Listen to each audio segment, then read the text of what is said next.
आज मैं आपको सुनाने जा रही हूँ एक चुड़ैल की कहानी। कहानी का शीर्षक है उस चुड़ैल का साया। ये कहानी मुझे मेरी माँ ने सुनाई थी। मेरी माँ एक बड़े से शहर से संबंध रखती है और ऐसा माना जाता है कि उस गांव में कुछ बुरी शक्तियां भी वास करती हैं। ऐसी ही एक बुरी आत्मा से सामना हुआ मेरे नाना जी का। वो चुड़ैल थी, खुले बालों और सफेद भयानक चेहरे वाली चुड़ैल। मरने के बाद भी जिंदा है। वो ठंड का समय था, शहर में घना कोहरा छाया हुआ था। मेरे नाना एक बड़े अधिकारी थे। रोज की तरह उस दिन जब मेरे नाना अपना काम खत्म कर दफ्तर से घर की ओर जाने लगे तो रास्ते में पड़ने वाले बाजार से वो कुछ सामान लेने के लिए रुके। उनके बाकी साथी आगे चले गए और वो पीछे छूट गए।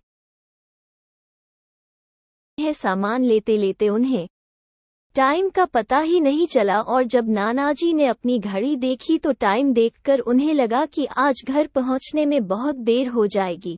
उन्होंने सोचा जंगल के रास्ते अगर जाऊं तो जल्दी पहुंच जाऊंगा, इसीलिए उन्होंने जंगल की ओर गाड़ी घुमा ली। काफी अंधेरा हो गया था। नानाजी तेज गति के साथ गाड़ी चला रहे थे, लेकिन उनकी गाड़ी के एक आगे एक औरत आ गई। उन्हें झटके से ब्रेक मारनी पड़ी। जो औरत गाड़ी के सामने आई थी वह तेज तेज रो रही थी। नानाजी को लगा कि वह जरूर किसी मजदूर की पत्नी होगी जो रास्ता भटक गई है। रास्ता सुनसान था, इसीलिए उन्होंने सोचा कि इस महिला की मदद की जाए। उन्होंने उस औरत से पूछा कि वो यहाँ अकेले क्या कर रही है। उसने कोई जवाब नहीं दिया और जोर जोर से रोने लगी। ऐसा लग रहा था मानो सारा जंगल उसकी आवाज से गूंज रहा हो। नानाजी ने पूछा कि उसका घर कहाँ है, तो भी वो कुछ ना बोली। उसके ऊपर आत्मा का पहरा था। नानाजी ने उसे बोला कि तुम मेरे साथ मेरे घर चलो, सुबह तुम्हें तुम्हारे घर छोड़ दूंगा। वह नानाजी के साथ चलने के लिए तैयार हो गई और गाड़ी के पीछे वाली सीट पर बैठ गई। रीति रिवाज के कारण उसने अपने सिर पर घूंघट डाल रखा था, जिसकी वजह से उसका चेहरा छिपा हुआ था।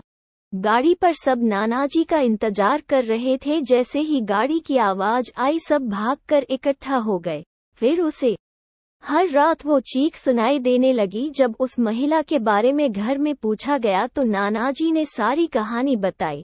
नानाजी ने कहा आज खाना यही बना देगी, लेकिन मेरी माँ को उस महिला पर शक हो गया। उन्हें लगा कि यह कोई चोर है जो घर का सामान चुराकर भाग जाएगी। माँ ने उसे रसोई में जाकर खाना बनाने को कहा। वो बिना कोई जवाब दिए वहां से चली गई। रसोई में से अजीब से आवाजें आ रही थी। बस रसोई में सारा सामान रखवा कर मेरी माँ ने उसे कहा कि सब भूखे हैं, इसीलिए जल्दी खाना बना दे। उसे रसोई में भेज तो दिया, लेकिन माँ का मन अभी भी शांत नहीं हुआ। 10 मिनट बाद माँ रसोई में पहुंची तो देखा अभी वह थैले में से मछलियाँ निकाल ही रही थी। ये देखकर माँ को गुस्सा आ गया। उन्होंने उसे बोला कि अभी तक तुमने खाना बनाना शुरू नहीं किया, कब बनेगा और कब हम खाएंगे। उस महिला का चेहरा अभी भी ढका हुआ था, इसीलिए किसी ने उसका चेहरा नहीं देखा था। माँ उसका चेहरा देखने की कोशिश करती रही, लेकिन उन्हें उसकी झलक भी दिखाई नहीं दी।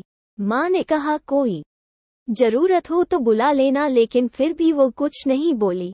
उन्हें लगा कि शायद अनजान लोगों से डर रही होगी।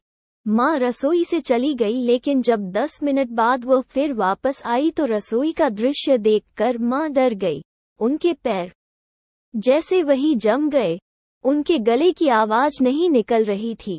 कब्रिस्तान में लगी वो शर्त। उन्होंने देखा वह औरत रसोई के स्लेब पर बैठकर कच्ची मछलियां खा रही है।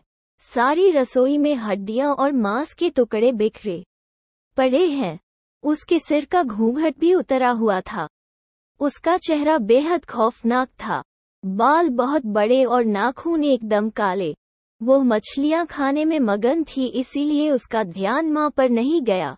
माँ भी चिल्लाई नहीं कि कहीं वो और ज्यादा खतरनाक न हो जाए। माँ ने एक थाल उठाया और वह चूल्हे में से जलता हुआ कोयला उठाकर उसकी तरफ दौड़ी। उसे आज भी वो औरत दिखाई देती है। कोयला उस चुड़ैल पर फेंक दिया। आग की जलन की वजह से वह डायन तेज तेज आवाजें निकालने लगी। उसकी आवाज सुनकर सारा घर इकट्ठा हो गया। उसे आग दिखाकर घर से बाहर निकाला गया। उसकी आवाज इतनी तेज थी कि आसपास के लोगों का भी बाहर जमावड़ा लग गया। वो डायन लोगों की भीड़ को हटाते हुए जंगल की तरफ दौड़ी। सारे लोग डर के मारे कांप रहे थे और मेरी माँ की हिम्मत की दाद भी दे रहे थे कि अगर उन्होंने सही समय पर कोयले से उस डायन को भगाया नहीं होता तो ना जाने क्या हो जाता। आज भी उस घर में कोई रोता है। ऐसी दैवीय शक्तियाँ जिन्हें विज्ञान भी नहीं समझ पाया। यह कहानी आपको कैसे लगी कमेंट में बताएं और चैनल को सब्सक्राइब करें।